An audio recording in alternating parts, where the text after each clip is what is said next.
தூத்துக்குடி மாவட்டம் திருச்செந்தூர் அருகே ஐயப்ப பக்தர்கள் வந்த சுற்றுலா வேன் வாய்க்காலுக்குள் கவிழ்ந்து விபத்து ஏற்பட்டிருக்கிறது.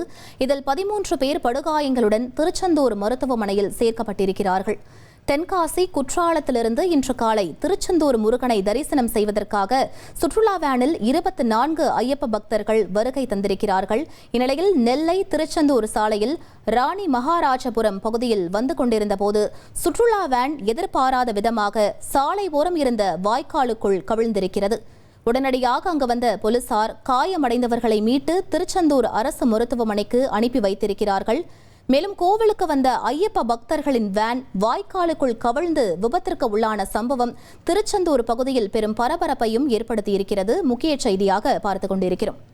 1,25,00,000 மனங்களை வென்ற தந்தி டிவி யூடியூப் சேனல். தவிர்க்க முடியாத தம்ப்நெயில்ஸ், கலக்கலான கான்டென்ட்ஸ். நீங்களும் இந்த குடும்பத்தில் இணைய இப்பவே சப்ஸ்கிரைப் பண்ணுங்க. அசுரபலம் கொண்ட எங்கள் டிஜிட்டல் கரங்களில் உங்கள் விளம்பரங்களை சேர்க்க வாட்ஸ்அப் பண்ணுங்க. 8939888378. Email advtthanditv@dttv.in.